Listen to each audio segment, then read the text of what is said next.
ఈ రోజు కాస్తో కూస్తో జగన్ వస్తున్నాడు కాబట్టి అని చెప్పి కాస్తో కూస్తో వీళ్ళంతా కూడా సిండికేట్ కింద ఫామ్ అయ్యి కాస్తో కూస్తో 100 రేట్లు పెంచే ప్రయత్నం చేశారు. జగన్ వస్తున్నాడు కదా, మళ్ళీ జగన్ ఎక్కడ మాట్లాడతాడో, మళ్ళీ అల్లరవుతాడేమో, అల్లరవుతుందేమో అని చెప్పి. కానీ పరిస్థితి చూస్తే ఒకసారి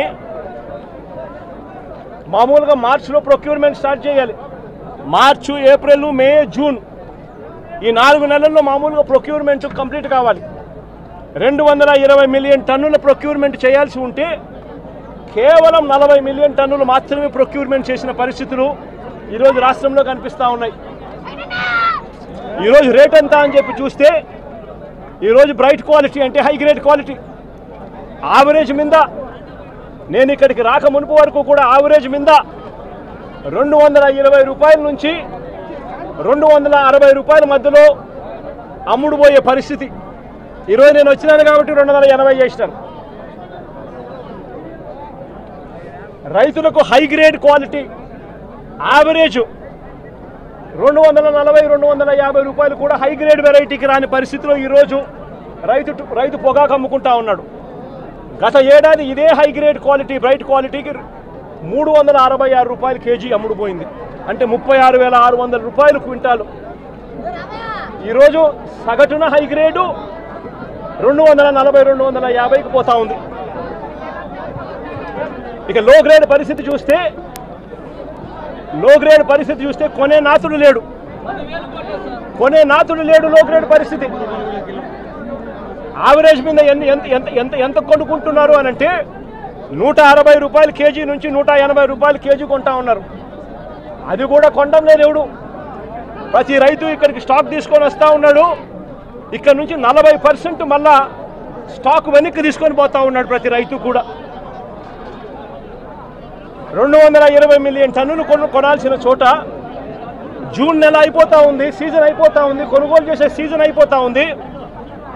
కొనుగోలు హయాంలో అంటే మా ప్రభుత్వ హయాంలో రైతులకు పంట వేసిన తర్వాత ఆ పంట నష్టం పోతుంది అన్న భయం లేకుండా రైతులకు ఉచితంగా పంటల బీమా చేసి ప్రతి ఎకరాను ఈ క్రాప్ చేసి ఆర్బీకేల ఆధ్వర్యంలో పారదర్శకంగా రైతులకు ఉచిత పంటల బీమా వైఎస్ఆర్సీపీ ప్రభుత్వం అమలు చేస్తే చంద్రబాబు నాయుడు గారి ప్రభుత్వం వచ్చిన తర్వాత ఆ ఉచిత పంటల బీమా ఎత్తివేసిన పరిస్థితుల్లో ఈరోజు రాష్ట్రంలో వ్యవసాయం కనిపిస్తూ ఉంది.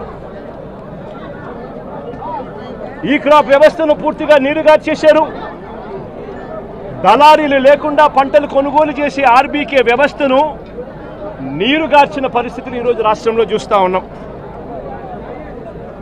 ఎరువులు, విత్తనాలు, పురుగుల మందులు ఇవన్నీ కూడా నాణ్యతను పరిశీలించి నాణ్యతకు ప్రభుత్వమే గ్యారంటీ ఇస్తూ రాష్ట్రంలో ప్రతి రూరల్ కాన్స్టిట్యుయెన్సీలో 146 ల్యాబులు ఏర్పాటు చేసి, కాన్స్టిట్యుయెన్సీకి ఒక ల్యాబును ఏర్పాటు చేసి ఆ ల్యాబులన్నీ అందుబాటులో తీసుకొని వచ్చి విత్తనాలు కానీ, ఎరువులు కానీ, పురుగుల మందులు కానీ ఆర్బీకేల ద్వారానే నాణ్యతకు గ్యారంటీ ఇస్తూ రైతులకు గ్రామంలోనే రైతులకు అందుబాటులో ఉండే పరిస్థితిని వైఎస్ఆర్సీపీ ప్రభుత్వం చేస్తే ఈ ప్రభుత్వం దాన్ని పూర్తిగా గాలికి వదిలేసి ఈరోజు మళ్ళీ రాష్ట్రంలో కల్తీ విత్తనాలు, కల్తీ ఎరువులు, కల్తీ పురుగుల మందుల మధ్య రైతు జీవితం తల్లడిల్లిపోతా ఉన్న పరిస్థితి ఈరోజు రాష్ట్రంలో కనిపిస్తూ ఉంది.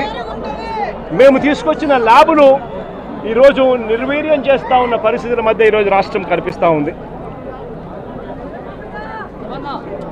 మా ప్రభుత్వ హయాంలో ధాన్యం కొనుగోలు కాక ఆర్బీకేల ద్వారానే దళారీ వ్యవస్థ తీసేసి ధాన్యం కొనుగోలులో ప్రతి రైతుకు కూడా కనీస మద్దతు ధర ఖచ్చితంగా రైతుకు అందుబాటులోకి తీసుకొచ్చే కార్యక్రమం మేము చేస్తూ ప్రతి రైతుకు కూడా ఎంఎస్పీ మాత్రమే కాకుండా జిఎల్టీ ఛార్జెస్ కింద అంటే gunny bags, logistics, gunny bags, labour, transport కింద ప్రతి రైతుకు ఎకరాకు 10,000 రూపాయలు అదనంగా మా ప్రభుత్వ హయాంలో, వైఎస్ఆర్సీపీ ప్రభుత్వ హయాంలో ప్రతి రైతుకు కూడా మేము ఇచ్చేవాళ్ళం. ఈరోజు రైతుకు గిట్టుబాటు ధరలు రాని పరిస్థితి. ధాన్యం కూడా 300 రూపాయలు ఎంఎస్పీ కన్నా తక్కువ రేటుకు కొనుగోలు చేసిన పరిస్థితి, రైతు అమ్ముకున్న పరిస్థితి దళారీలకు.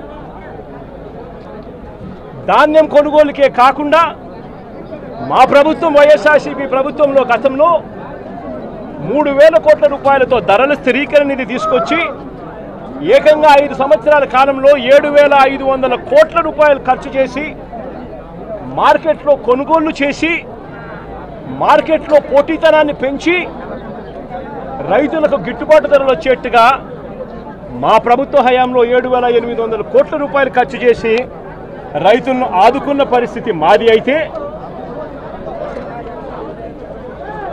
కేంద్రం ప్రకటించిన పంటలకే కాకుండా మిరప, పసుపు, ఉల్లి, చిరుధాన్యాలు, అరటి, బత్తాయి, టమాటో వంటి పంటలకు సైతం ఎంఎస్పీని ప్రకటించి రాష్ట్ర ప్రభుత్వమే దాన్ని ఆర్బీకేలలో దాన్ని పోస్టర్లు వేసి పెట్టి ఆర్బీకేలలోనే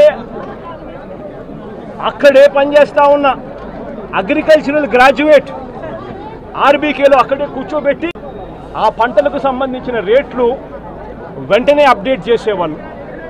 ఏ పంటకైనా కూడా గిట్టుబాటు ధర రాని పరిస్థితి ఎక్కడైనా ఉంటే వెంటనే ప్రభుత్వం ఇన్వాల్వ్ అయ్యేది. జాయింట్ కలెక్టర్లు అందరూ కూడా మార్క్ఫెడ్కు వీళ్ళందరూ కూడా జాయింట్ ఎండీలుగా వీళ్ళందరినీ కూడా నమోదు చేశారు. వెంటనే మార్కెటింగ్ శాఖ ఇన్వాల్వ్ అయ్యి జాయింట్ కలెక్టర్ల ఆధ్వర్యంలో పంటలు కొనుగోలు చేసే పరిస్థితి. ఈరోజు అవన్నీ కూడా గాలికి ఎగిరిపోయిన పరిస్థితుల మధ్య ఈరోజు రాష్ట్రంలో వ్యవసాయం జరుగుతూ ఉంది. ఈరోజు ఈ పొగాకు పంటే తీసుకుంటే ఈ చంద్రబాబు నాయుడు గారి ప్రభుత్వం రాక మునుపు అంటే మా ప్రభుత్వం చివరి సంవత్సరంలో కూడా పొగాకు పంటకు సంబంధించి 2023-24 అంటే మా ప్రభుత్వ హయాంలో కేజీ 366 రూపాయలు అంటే గత సంవత్సరం కేజీ 366 రూపాయలు అంటే 36,000 రూపాయలకు KG tobacco KG Virginia tobacco అమ్ముడుపోయింది.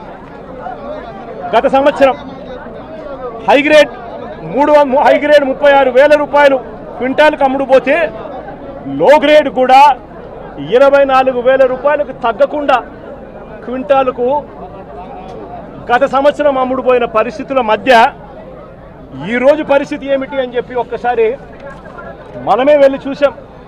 ఈరోజు కాస్తో కూస్తో జగన్ వస్తున్నాడు కాబట్టి అని చెప్పి కాస్తో కూస్తో వీళ్ళంతా కూడా సిండికేట్ కింద ఫామ్ అయ్యి కాస్తో కూస్తో 100 రేట్లు పెంచే ప్రయత్నం చేశారు. జగన్ వస్తున్నాడు కదా, మళ్ళీ జగన్ ఎక్కడ మాట్లాడుతూ పడతా ఉన్న అవస్థలు ఎలా ఉన్నాయి అనంటే రాష్ట్రంలో రైతుని ఇవాళ పట్టించుకునే పరిస్థితిలో ప్రభుత్వం లేని కారణంగా రైతులు ఆత్మహత్యలు చేసుకుంటా ఉన్న పరిస్థితులు మన రాష్ట్రంలో కనిపిస్తూ ఉన్నాయి.